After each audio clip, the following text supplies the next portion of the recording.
Hi.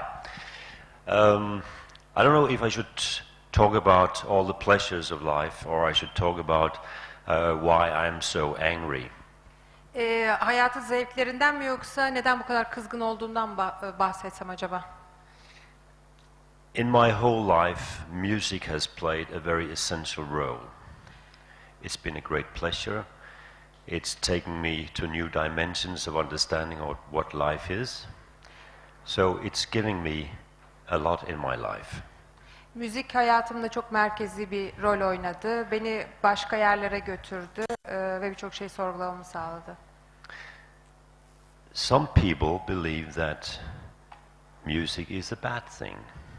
Bazıları müziğin kötü bir şey olduğuna inanıyorlar. Plato had this idea about good music and bad music. Eflatun'un böyle bir fikri vardı. İyi müzik, kötü müzik. Stalin had the same ideas about what was good and what was bad. Stalin'in de iyi ve kötü hakkında fikirleri vardı. At a certain stage in his life, Khomeini thought that all music was bad. Hayatının sonlarına doğru Hümeyni bütün müziğin kötü olduğuna karar verdi. He even made a fatwa. Hatta bir fetva verdi bu konuda. Then he changed his mind. Sonra fikrini değiştirdi. And that's interesting because let's take Hafiz. Bu ilginç. What was Hafiz talking about? Was it divine love or physical love? Was it real wine or the divine wine? Şair Hafız'dan bahsediyor. Hafız neden bahsediyordu? Gerçek aşktan mı yoksa kutsal aşktan mı? In my life, I have heard the most fantastic music from the world of Islam. Hayatım boyunca duyduğum en güzel müzik İslam dünyasında duyduğumdu. The whole Sufi tradition Bütün Sufi geleneği has added so many dimensions, not only to religion and philosophy, but also to the rest of the world in its understanding of the complexity of religion and daily life. Sufi müzik sadece geleneğe ve kültüre bir katkı yapmadı, aynı zamanda dünyanın geri kalanının hayatın karmaşıklığı üzerine düşünmesi sağladı. So I got angry when some people started banning music that I wanted to listen to and some other people wanted to listen to. That was the start of free music. Dolayısıyla birileri benim dinlemek istediğim, başkalarının dinlemek istediği müziği yasaklamaya başladıklarında öfkelendim. Free Muse'da böyle başladı. And this is such a good opportunity to discuss amongst ourselves how we understand the whole world and why at certain times in history, in South Africa during apartheid, several kinds of music was banned for political reasons or for racial reasons. Dolayısıyla bu dünyayı nasıl algıladığımız hakkında beraberce konuşmak için çok iyi bir fırsat. Mesela Güney Afrika'da belli bir dönemde bir takım müzikler niye yasaklandı? Or why at a certain stage Senator McCarthy in the US tried to silence musicians and actors who had a different political view. Veya mesela Amerika'da neden Senatör McCarthy farklı görüşleri olan müzisyenleri susturmaya çalıştı?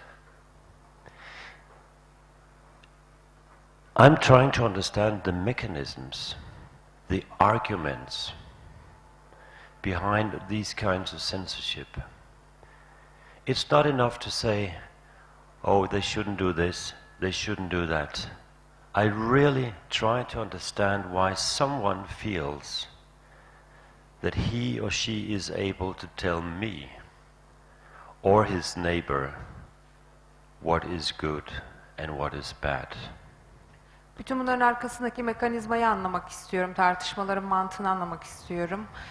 Bu kötü demek kolay ama şunu anlamak istiyorum. Birisi nasıl olur da bana veyahut da komşusuna neyin kötü, neyin iyi olduğunu söyleyebilir?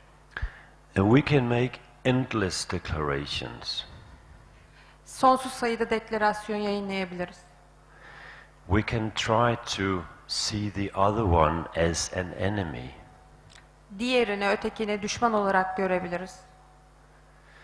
But I want to try to understand. I want to try to have a dialogue. Fakat And when the other partner refuses to get into that dialogue, then how are we going to go forward? Because I agree that we can disagree. Fakat ben anlamak istiyorum çünkü karşımızdaki eğer bir anlaşmaya, diyaloğa girmeye itiraz ediyorsa ne yapabiliriz? Çünkü ben anlaşamamayı anlıyorum. Now, does that say anything about myself? Yes, of course it does. Bu beni anlatıyor mu bu söylediklerim? Elbette.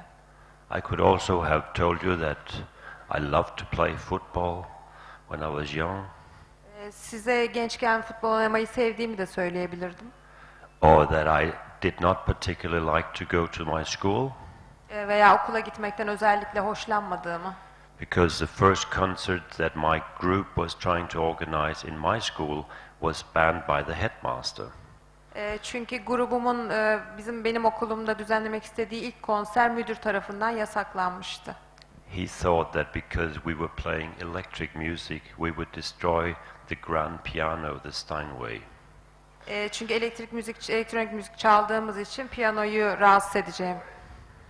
So, that has formed my life, and my travels all over the world has similarly formed my life. And in every country, I have found that people love music. Bu araştırmalarım beni dünyanın birçok ülkesine götürdü ve her yerde şunu gördüm. İnsanlar müziği seviyorlar. Can you imagine a country without lullabies? Ninnileri olmayan bir ülke hayal edemiyorum. I cannot. Which is why I think one of the best and most interesting CDs that was produced a couple of years ago was called Lullabies from the Axis of Evil. Bu yüzden de belki de şimdiye kadar yapılmış en güzel albümlerden bir tanesi birkaç yıl önce çıkan Şeytan Ekseninden Nenniler. Can you imagine lullabies being evil? Nennilerin şeytani olduğunu düşünebiliyor musunuz? Well, let's reflect on that. Thank you. Bunu düşünelim isterseniz. Sağ olun.